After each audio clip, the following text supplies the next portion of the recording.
Bom dia! Seja bem-vindo para mais uma EBD. Se você acompanha as nossas lições, você deve saber que, resolvido lá aquele problema social de disputa de poder, Paulo começa a exortar a igreja para as outras coisas que estão acontecendo lá. E ele começa logo tratando um tema bem digesto. Não vou dar spoiler, você tem que voltar lá na lição 6, Fronteiras Éticas, para descobrir que caso babadeiro foi esse que Paulo falou tão duramente à igreja. Ele continua, então, tratando os problemas nessa nova exortação, que vai mais ou menos até o capítulo 10. E nós estamos no capítulo 6. E o tema da lição de hoje é bem interessante, né? Amigos? Isso mesmo, você completou certinho. Eu sou neta de um sertanejo. Seu Joaquim, Quiquito para os chegados, criou seus filhos, seus netos, através desses ditados populares, desses ditos, né? Eu já falei sobre isso aqui também com Alano Peso Carneiro. E hoje os temas dos tópicos são bem ligados a esse repertório cultural que nós temos de ditados, de ditos, né, de sabedorias que são de grande valor na nossa formação, nos fazem compreender o mundo, traduzem o mundo para nós, né? Então, esse dito popular, amigos, negócios à parte, é bem ilustrativo para esse capítulo, que vai falar de como é mesmo que a gente se relaciona com os nossos irmãos, né? Nos irmãos em Cristo, quando acontecem disputas, conflitos, pelejas entre nós. Então, a primeira coisa que eu quero falar na introdução, e a introdução do livro fala disso, ele começa dizendo assim: já foi-se o tempo que nós, os crentes, os evangélicos, os cristãos, éramos tidos na conta das pessoas mais corretas, mais honestas. Ele diz assim: já não é de hoje que se diz que fazer negócio com crente não dá pé. Então, quem é mais antigo sabe que durante um longo tempo, um tempo inclusive que a igreja evangélica no Brasil foi perseguido pela igreja católica, nós éramos conhecidos como os Bíblias, né? Nós éramos conhecidos por vivermos de acordo com os ensinamentos bíblicos, e isso implica num procedimento justo, honesto, verdadeiro, correto. Nós vivíamos aqueles ditos da Bíblia que dizem que a justiça de Deus excede a justiça dos homens. Nós éramos tidos como essas pessoas corretas. Quando a gente pensa no cenário do Brasil hoje e como o evangélico é visto no Brasil hoje, a gente percebe que em pouquíssimo tempo isso mudou completamente. Até entre nós mesmos, alguns de nós, eu em alguns casos tenho que confessar isso, prefiro tratar com pessoas que não se declaram evangélicas em algumas transações comerciais. Né? Nas relações também, nos espaços de trabalho, às vezes é mais fácil a gente conviver com pessoas que professam outras religiões do que com aquelas que se dizem evangélicas. Isso mudou muito. E isso é o reflexo, exatamente, dos referenciais éticos de que Paulo nos fala. Né? Paulo vai fazer uma repreensão nesse trato que nós estamos tendo uns com os outros. Primeiro, a gente precisa compreender que naquela época, né, o julgamento das atitudes, os pleitos, né, a gente tem que compreender que a gente está falando de uma situação histórica que passa quase 2000 anos atrás. É diferente de hoje. Né? Você não sabe o que foi que o fórum julgou hoje. Que causa ele julgou. Hoje não, que é domingo, mas que ele julgou ontem. Aliás, ele não está julgando, né? Porque nós estamos em isolamento social, os juizados, né, estão fechados, as audiências estão sendo online. Mas você não tem como saber tudo que foi julgado na cidade, principalmente porque nós vivemos numa capital, né, num lugar onde vivem milhões de pessoas. Mas no tempo de Paulo, era de conhecimento público que se julgava. né? Então, se existia um conflito entre irmãos, se existia um conflito entre vizinhos, se existia um conflito entre um casal e ele era levado a julgamento público, toda a cidade ia saber, ou toda aquela região da cidade ia saber, né? Porque eram outros tempos. E aí Paulo vai falar exatamente sobre essa convivência, como nós convivemos entre nós. E ele traz isso em 3 ditados populares. O primeiro, e aí eu vou ler com os irmãos o trecho que diz assim: vocês não sabem que os perversos não herdarão o reino de Deus? Não se deixem enganar, nem imorais, nem idólatras, nem adúlteros, nem ladrões, nem avarentos, nem alcoólatras, nem caluniadores, nem trapaceiros herdarão o reino de Deus. Assim foram alguns de vocês, mas vocês foram lavados, foram santificados, foram justificados no nome do Senhor Jesus Cristo e no Espírito de nosso Deus. Então, o primeiro dito e a primeira coisa que modifica a relação da sociedade com os evangélicos é que, às vezes, a gente é exatamente como esse ditado. E, às vezes, eu estou dizendo até eu também, viu, irmãos? Eu já disse a vocês que quando a gente faz uma mensagem, quando a gente traz uma lição do EBD, primeiro a gente prega pra gente, né? Por fora, bela viola, por dentro, pão bolorento, né? Então, assim, há uma discrepância, há uma dissonância, um som estranho entre aquilo que a gente fala e como a gente vive. É disso que está falando esse ditado.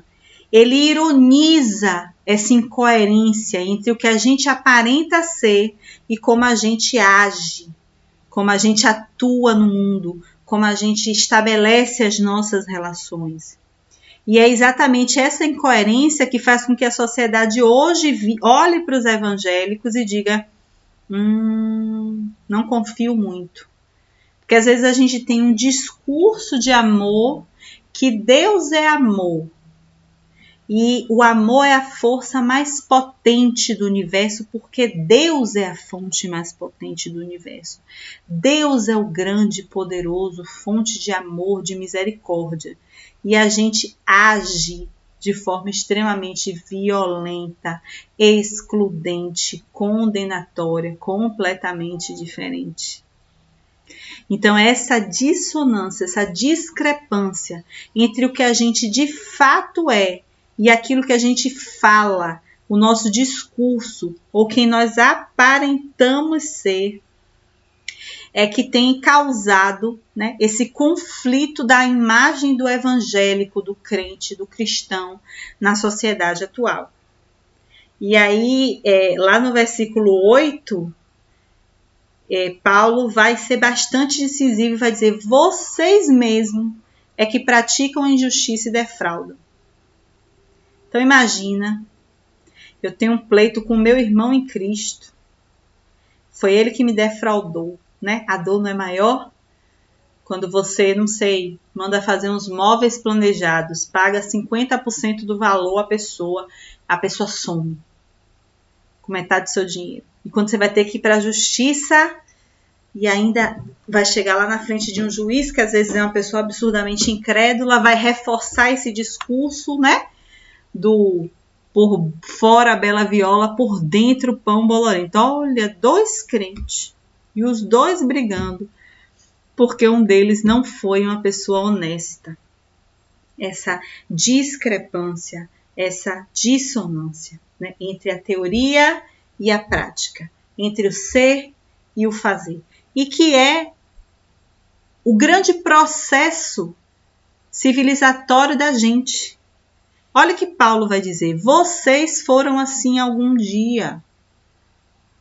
Nós somos pecadores, né? Fui concebido em pecado, vai dizer Davi. Em pecado fui concebido, né? A gente sabe, e a gente sabe dessa tendência natural que a gente tem às vezes de cometer os pecados, mas vem Cristo. E é esse processo transformador, vivificador, salvífico de Cristo que não condiz com essa postura. Por quê? Porque o próprio texto vai dizer o passo a passo de como a gente abandona essa prática. Né? Eu era pecadora, eu agia assim. Quando Cristo me encontrou lá no lamaçal do pecado, eu era assim, mas eu não fiquei lá. A Bíblia vai dizer, Ele me transportou para o reino do Filho do seu amor. Justificados, pois, por Cristo, tendes paz com Deus. Eu fui modificado. E aí, Paulo vai continuar, vocês foram lavados, santificados e justificados em nome do Senhor Jesus. Vocês não podem proceder dessa forma. Primeiro, vocês foram lavados. E aí a gente pode entender aqui o lavado como esse processo de reconhecer onde que a gente está errando, como nós estamos pecando e intencionalmente ir nos livrando dessas práticas pecaminosas. Não é do dia para a noite, porque às vezes oferecem esse serviço mágico. Né? Tem gente que oferece Jesus como alguém que oferece remédio para emagrecer. Toma essa pílula, você pode ficar aí... Só tomar essa pílula, daqui a uma semana você perdeu 20 quilos, né? Ou a pessoa que não tem cabelo, tomou essa pílula, 20 dias vai crescer o cabelo, vai crescer a unha, ou vai crescer o músculo, né? Oferece Jesus assim, como se fosse essa mágica que faz com que a gente seja muito errado num dia e muito certo no outro. A gente sabe e a própria Bíblia nos indica que a santificação é um processo. Ela vai dizer, santificai-vos porque o seu Senhor é santo. Vá olhando para Jesus, vá deixando o Espírito revelar o que você precisa mudar e vá sendo lavado. Você foi lavado, foi remido, foi redimido. Você estava lá no lamaçal do pecado. Jesus olhou para você e não viu lama. Viu uma alma que padecia na iniquidade. E ele disse, mas eu vou lá. E pegou você e trouxe você para o reino do Filho do seu amor e te lavou. Então a gente não pode viver cometendo as mesmas práticas de pecado achando que é normal.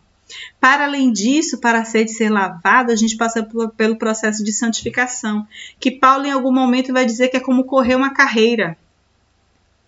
Eu continuo correndo a carreira para o alvo que é Cristo Jesus, até que eu tenha a estatura do varão perfeito. Vai errar, vai acertar, vai corrigir, o Espírito Santo vai incomodar. Aí você vai conseguir superar aquilo. Você acha que acabou? Não. Aí ele vai mostrar outra coisa, vai incomodar, você vai perceber que está errado, vai começar a corrigir. Pode ser que daqui a 10 anos você cometa a mesma coisa que ele já corrigiu há 10 anos lá atrás, mas você começa tudo de novo. Porque nós estamos nesse processo de santificação. Nós somos lavados, redimidos pelo sangue de Jesus, e aí a gente se santifica. Não porque a gente quer ser o melhor, mas é porque quando a gente está na presença do Senhor, quando a gente ama alguém, a gente quer agradar tanto, né? E quando a gente está na presença do Senhor, que a gente olha para a santidade de Deus e olha para a nossa humanidade, a gente diz assim, preciso me esforçar um pouquinho para me tornar cada vez mais parecido com Jesus, cada vez menos pecaminoso, mais santificado. E aí, quando tudo isso acontece, você também é justificado. A cédula que era contra você foi rasgada, você foi justificado, você não deve mais aquilo, porque Jesus já fez isso, é isso que Paulo está dizendo. Vocês não podem proceder assim, porque vocês não são como os ímpios, vocês foram encontrados, vocês foram salvos, lavados, justificados e santificados por Deus. Então, se a gente quer reconstruir a imagem de que somos seguidores do projeto vivífico de Cristo, salvífico de Cristo, restaurador de Cristo, se nós realmente temos essa fé sincera que Paulo diz ver em Timóteo e reconstruir a fé da sociedade em nós, como evangélicos, como cristãos, pequenos cristos, aqueles que seguem os passos de Cristo, a gente tem que abandonar esse ditado, por fora a bela viola, por dentro pão bolorento. A gente tem que ser por dentro e por fora a mesma pessoa. O nosso discurso e a nossa prática tem que estar bem alinhado. E isso é impossível. Sim, é difícil. mas a gente pode ficar cada dia melhor. A gente pode pedir que o Espírito Santo trabalhe em nós para que a gente fique cada dia melhor, para que o nosso discurso seja reflexo das nossas ações e as nossas ações sejam extremamente condizentes com aquilo que a gente comunica com o mundo. A gente pode isso. Mas Paulo vai além e ele diz que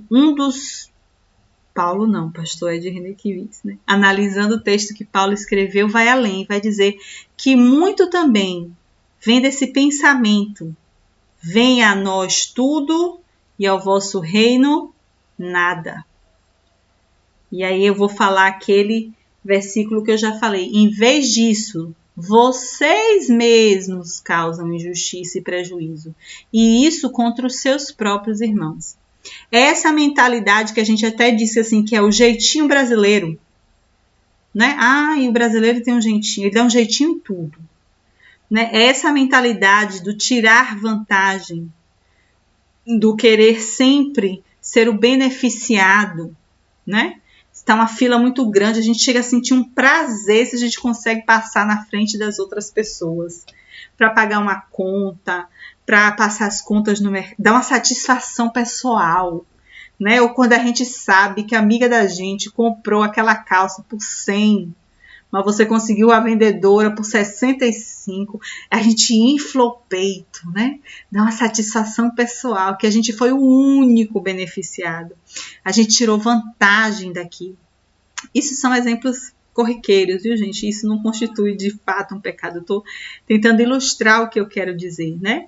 Mas tirar vantagem, e tem gente que tira vantagem, por exemplo, da pandemia. Tem político desviando verba da saúde no meio da pandemia. Tem gente furando fila e tomando vacina na frente dos idosos, na frente dos profissionais de saúde, só porque querem voltar a viajar ou voltar a fazer festa. Já faziam antes, né? Mas quer voltar sem o medo de se contaminar, né? Assim, tem casos muito mais extremos que partem desse princípio. A minha avó dizia: só coça para dentro, né? Ou seja, tudo é para mim. Ali só coça para dentro, ou a água do rio só corre para o mar, né? Então, sempre tentando tirar essa vantagem sobre as coisas. E isso tem nos afastado muito dessa imagem que nós deveríamos ter. A Bíblia diz assim: e conhecereis que são meus discípulos quando vos amardes uns aos outros. Quando você ama alguém, você não quer tirar vantagem dele. Quando você ama alguém, você quer ser justo. É todo o contrário. Você quer que a pessoa esteja bem, que a pessoa esteja segura, que a pessoa esteja saudável, que o outro, que o objeto do seu amor, que às vezes nem sempre é gente, às vezes é coisa, né? Esteja assistido, saudável, bem, que para ela chegue as melhores coisas. Então, quando a gente ama, a gente não tem esse comportamento de querer ser o centro do universo, de tirar vantagem sobre tudo. E aí ele vai falar que esse pensamento, que esse comportamento está criando situações em que os crentes precisam disputar e levar os seus problemas até os juízes da cidade. Então, o vizinho brigando com o vizinho por um pedaço do terreno vai acabar no juiz da cidade. Quando podia sentar os dois em amor e dizer metade meu, metade seu, ou um ceder para o outro, né? Eu não sou casada, mas dizem que o casamento se baseia muito nessa sabedoria de saber quando ceder e quando lutar pela sua posição. E às vezes, para você conquistar, você precisa recuar, dar um passo atrás, dizer não. Aqui, nesse momento, eu posso ceder isso. Eu posso deixar de ir nesse lugar que eu quero e te acompanhar, né? A gente pode resolver aqui outras, deixar que aquilo que é minha prioridade para comprar não seja nesse mês, seja no próximo mês, e a gente resolve essa situação que é da casa, que precisa, né, ser resolvida na casa, que vai beneficiar nós dois. E talvez a sociedade onde a gente vive, que essa sociedade do acúmulo do lucro, faça com que isso se maximize na nossa mente. E a gente então pensa sempre no lucro individual, nunca no lucro coletivo. E não existe uma igreja saudável se a gente não pensa no corpo, se a gente não pensa no coletivo, se a gente abre mão de ser aquele que tem sempre vantagem. Eu não gosto de pimentão, mas num almoço, num junta-panela que eu faço com os irmãos da igreja, se tiver um pimentão, eu vou comer. Porque é um dia. Eu me alimento 6 dias sem pimentão. Um dia que tem um pimentão na minha comida não vai acabar com o meu estômago. Ou não vai para sempre trazer o gosto de pimentão na minha boca. Eu posso ceder. E viver a plenitude daquele momento, a alegria da comunhão daquele momento com os meus irmãos com pimentão. Então, esse venha a nós tudo, ao vosso reino nada, não condiz com o evangelho. Não condiz. Se você se lembrar lá da outra lição, em que a gente falou sobre liderança, a gente disse que a gente serve a um Deus, que a premissa dele é: o mais importante no meu reino é aquele que mais serve. Então não condiz com esse comportamento. Então, se a gente consegue viver de acordo com o nosso discurso, o caminho para a gente recuperar a saúde do nosso relacionamento com o mundo, com a sociedade, com o nosso entorno, o respeito que nós tínhamos quando nós éramos os bíblias e a pessoa vendia a gente no crédito, sem a gente ter fiança, cheque de calção, a nota promissória, porque sabia que um crente sempre paga as suas contas. Não é um Lannister, né? Quem é fã de Game of Thrones vai entender o que eu estou dizendo. Mas um crente sempre paga as suas contas, sempre paga as suas dívidas, sempre cumpre o que prometeu, sempre tenta ser justo. E se a gente corrige o nosso comportamento, se afasta desse pensamento do mundo que jaz no maligno, de sempre tirar vantagem, de acumular, de ter um lucro individual com tudo, a gente se aproxima mais do projeto salvador de Cristo e a gente se aproxima mais dessa ética que é necessária. Por fim, ele vai falar especificamente desses rusgadinhos, né? O capítulo 6 é muito sobre como as pessoas lidam com essa peleja, com essa peleia, né? Com esses conflitos entre os irmãos. E como a gente precisa tentar resolver isso internamente para depois resolver externamente, lembrando do período histórico que eu te falei. É diferente de hoje, né? Que eu tenho lá uma disputa por um pedaço do terreno, vai no juizado, ninguém nem na minha rua sabe que teve esse processo, né? Todo mundo sabia. Isso tornava um escândalo. O que Paulo está tentando dizer é que nós temos que viver de maneira sóbria. O último ditado popular, ou ditado do senso comum, é: roupa suja se lava em casa. E aí Paulo vai dizer: digo isso para envergonhá-los. Acaso não há entre vocês alguém suficientemente sábio para julgar uma causa entre irmãos? Mas ao invés disso, um irmão vai ao tribunal contra o outro irmão, e isso diante de descrentes. Então Paulo está dizendo assim: voltem à sobriedade. Tentem resolver os seus conflitos de forma dialógica, pacífica. É possível isso sempre, não. E é pecado entrar com a causa na justiça? Claro que não. Não é. Se você está vivendo um relacionamento abusivo, você sabe que a Bíblia não diz que você tem que apanhar, né, irmão? Diz não. A Bíblia diz que o casamento é para sempre, né? Nós devemos nos casar entendendo a seriedade desse compromisso, mas ele diz que você precisa ser amada como Cristo amou a igreja. Cristo nunca espancaria a igreja. Há tratos e tratos. Então, se eu sou espancada pelo meu marido, eu não posso ir na delegacia dar uma queixa, claro, preserve sua vida. Porque os casos de mulheres sendo assassinadas pelos seus companheiros, eles crescem assustadoramente. Cada dia, você liga a TV, sempre vai ter um caso. Todo dia vai ter um caso nesse país. Aliás, o Brasil, se eu não me engano, é o 3º país mais perigoso para uma mulher viver. Ai, o meu patrão me lesou. ele me demitiu sem justa causa, ou ele fez uma coisa muito grave. Eu não posso entrar na justiça? Pode, não é isso que o texto está dizendo. O texto está dizendo que a gente precisa ser sóbrio. E se a gente pode resolver um conflito, né, preservando o bom nome de Cristo, é o que a gente deve fazer. Mas você pode sim acessar os recursos da justiça para resolver um problema com o seu vizinho, no seu relacionamento, nas suas questões trabalhistas, né? Agora, o que é essa sobriedade? Quem é que está diretamente envolvido no problema? Quem é? Então, o que Paulo está dizendo é: eu tenho um problema com Maria. Eu não vou procurar a Ana para fazer queixa de Maria. Se eu tenho um problema com Maria, como irmã em Cristo, compreendendo o projeto do Evangelho salvífico, vivificador das boas relações, da humanização, da socialização, eu vou procurar Maria, eu vou sentar com ela, eu vou tentar resolver o problema.